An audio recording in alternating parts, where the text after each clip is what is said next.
Hello friends, welcome back. आज बात करेंगे मारुति सुजुकी के शेयर के बारे में एनालिसिस करेंगे। तो थोड़ा सा इसका रिजल्ट के बारे में भी एनालिसिस करेंगे कि अभी रिजल्ट आया है, कैसा क्या रिजल्ट रहा है। और रिटर्न आप देख लीजिए यहाँ पे। एक साल का रिटर्न की बात करें हम यहाँ पे, तो एक साल का रिटर्न 6.93% है। काफ़ी अच्छा यहाँ पे रिटर्न था। अक्टूबर के जो करेक्शन आया मार्केट, उसके बाद 13,000 से अभी 11,000 पे डिस्काउंटेड प्राइस में मिल रहा है। तो अभी क्या कुछ इसके फंडामेंटल्स है वो समझते हैं। 5 साल का व्यू देखेंगे तो 46% का रिटर्न है और 2003 से अभी तक 66 गुना लगभग ये हो चुका है शेयर। तो अभी क्या फंडामेंटल्स है वो समझते हैं। उससे पहले थोड़ी सी न्यूज़ देख लेते हैं।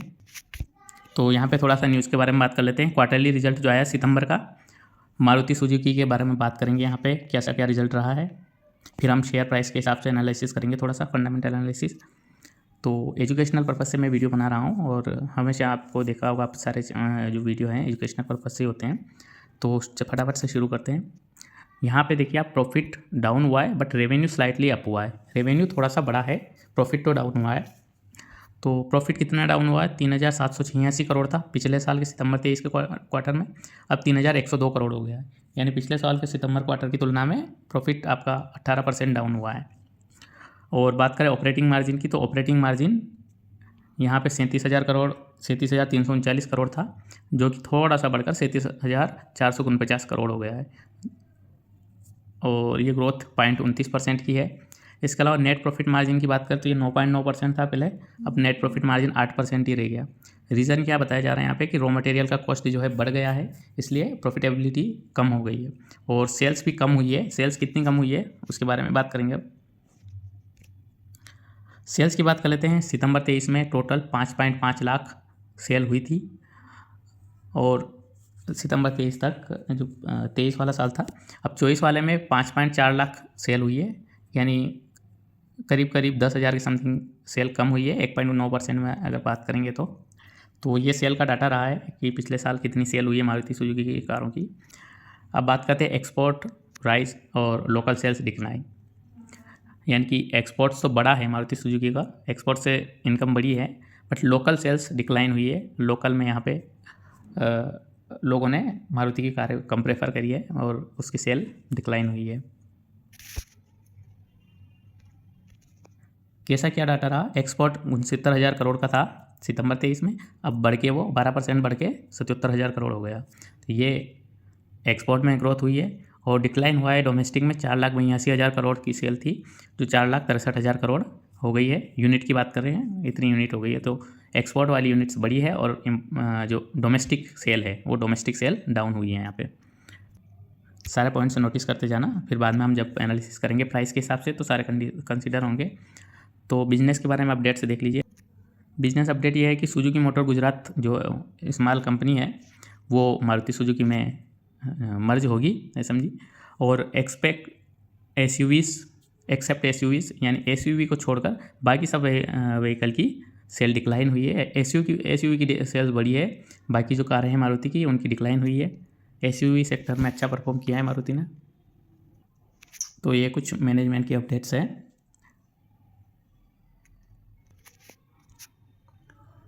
एक तो बात करें कि मारुति एक्सपोर्टिंग फुल्ली इंडिया में मेड जो फ्रॉन्क्स है एसयूवी मारुति सुजुकी फ्रॉन्क्स, उसको जापान में एक्सपोर्ट किया है।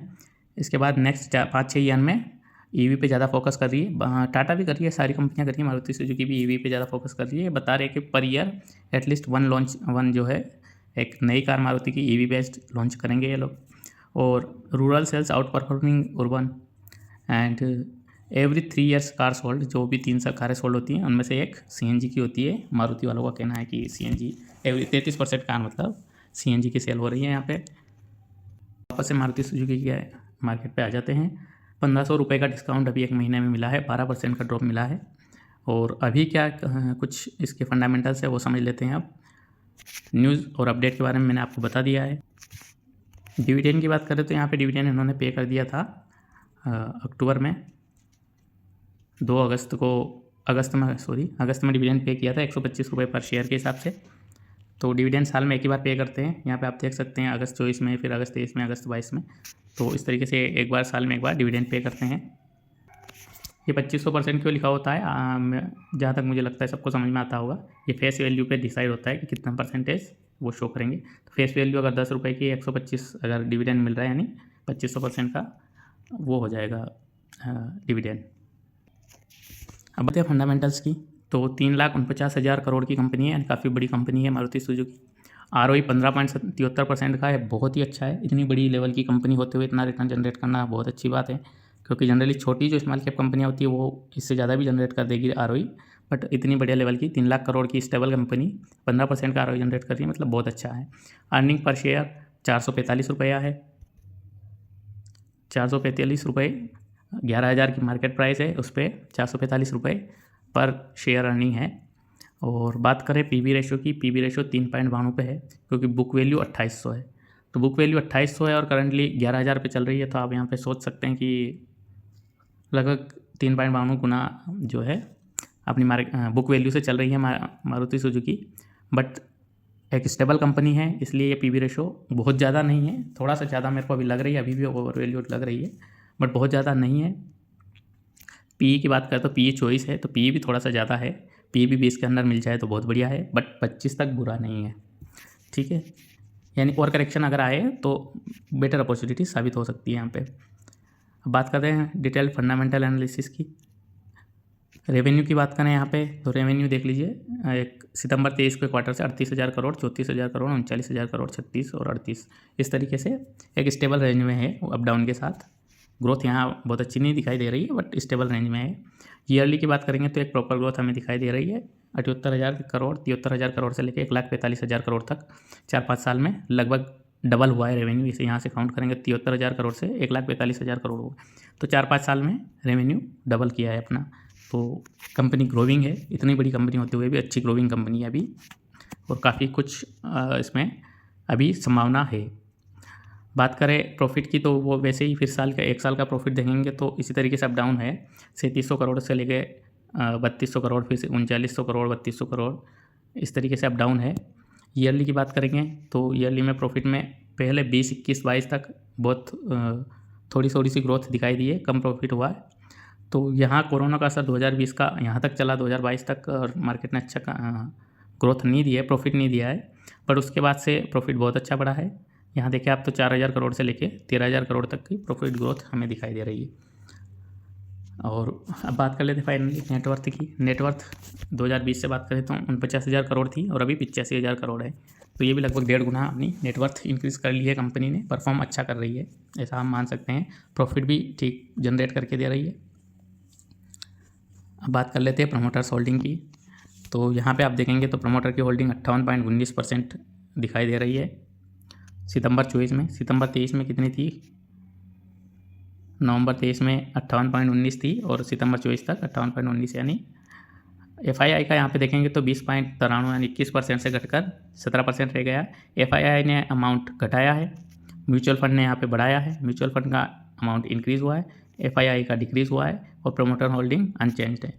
यानी प्रमोटर अपनी कंपनी पे पूरा भरोसा है और स्टेबल बने हुए हैं। FII ने जो फंड निकाले हैं वो दूसरी कंट्रीज़ में बेटर अपॉर्चुनिटी के चलते निकाले हैं। अभी आपने देखा भी होगा जापान वगैरह में अच्छा ग्रोथ हुई है रेट कट के बाद, तो उस वजह से भी हो सकता है इसका रिजल्ट। और अब बात करें डिटेल फंडामेंटल एनालिसिस में, प्रॉफिट लॉस में हमने बात कर ली थी डिविडेंड पर शेयर की और अर्निंग पर शेयर की, दोनों की बात कर ली थी। तो अर्निंग पर शेयर की बात लेते हैं यहाँ पे। अर्निंग पर शेयर 2020 में 187 करोड़ था, सॉरी क्वार्टरली है ये, ईयरली निकाल लेते हैं। 187 करोड़ अर्निंग पर शेयर थी, जो बढ़ के 429 करोड़ हो गई है, सॉरी 429 हो गई है पर शेयर की अर्निंग, ठीक है। और डिविडेंड का भी आप लोगों को बता दिया था, 60 रुपये डिविडेंड था, जो कि बढ़कर पहले घटा है 2021 में 45, फिर 60, 90 और 125 हो गया है। फाइनली बुक वैल्यू की बात कर लेते हैं, और बुक वैल्यू अभी क्या चल रही है और कैसे परफॉर्म किया पिछले 5 साल में। तो डेब्ट टू इक्विटी तो यहाँ पे ना के बराबर है, 0.01 है, तो उसका कोई मैटर नहीं है। बुक वैल्यू की बात करें तो बुक वैल्यू यहाँ पे देखिए, शेयर प्राइस अप डाउन हुए हैं, पर बुक वैल्यू 1636 करोड़ 2020 में थी, तो 1738, 1832, 2300 और कंटिन्यूस तरीके से ग्रोथ ही हमें दिखाई दे रही है। तो 1600 से लेकर 2700 तक ग्रो हुई है और एक स्टडी स्टेट में, यानी हम यहाँ पे बात की थी जो अभी कि कंपनी की बुक वैल्यू जो है वो मार्केट प्राइस से बहुत डाउन है अभी, बट यहाँ पे देखेंगे आप तो एक कंटिन्यू ग्रोथ दिखाई दे रही है। आगे 5 साल और ऐसी चलती रही तो ये PB रेशो जो है वो भी साथ में चलता रहेगा और मार्केट प्राइस भी साथ में चलती रहेगी, पीवी रेशियो भी साथ में चलता रहेगा और बुक वैल्यू भी साथ में चलती रहेगी। तो इस तरह से परफॉर्म करती रहे कंपनी, तो 3.92 तक का भी पीवी रेशियो बुरा नहीं है। ठीक है, तो कंक्लूजन की बात करें तो इस वीडियो में कंक्लूजन यही है कि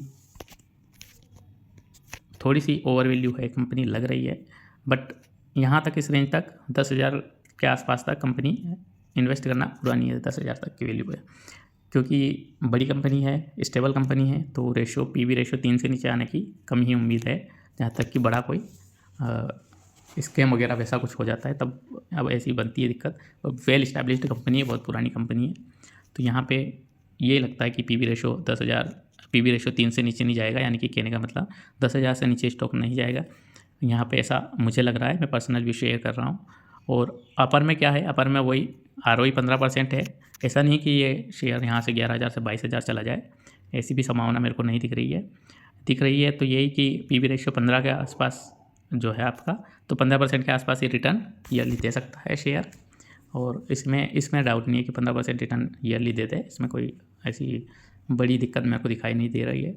मार्केट अप डाउन होता रहेगा तो कोई दिक्कत आएगी तो मार्केट डाउन भी जाएगा, बट लॉन्ग टर्म के हिसाब से 15% 16% रिटर्न दे देगा, ऐसी मुझे उम्मीद है। तो इस वीडियो में यहाँ तक ही। जय हिंद, जय भारत।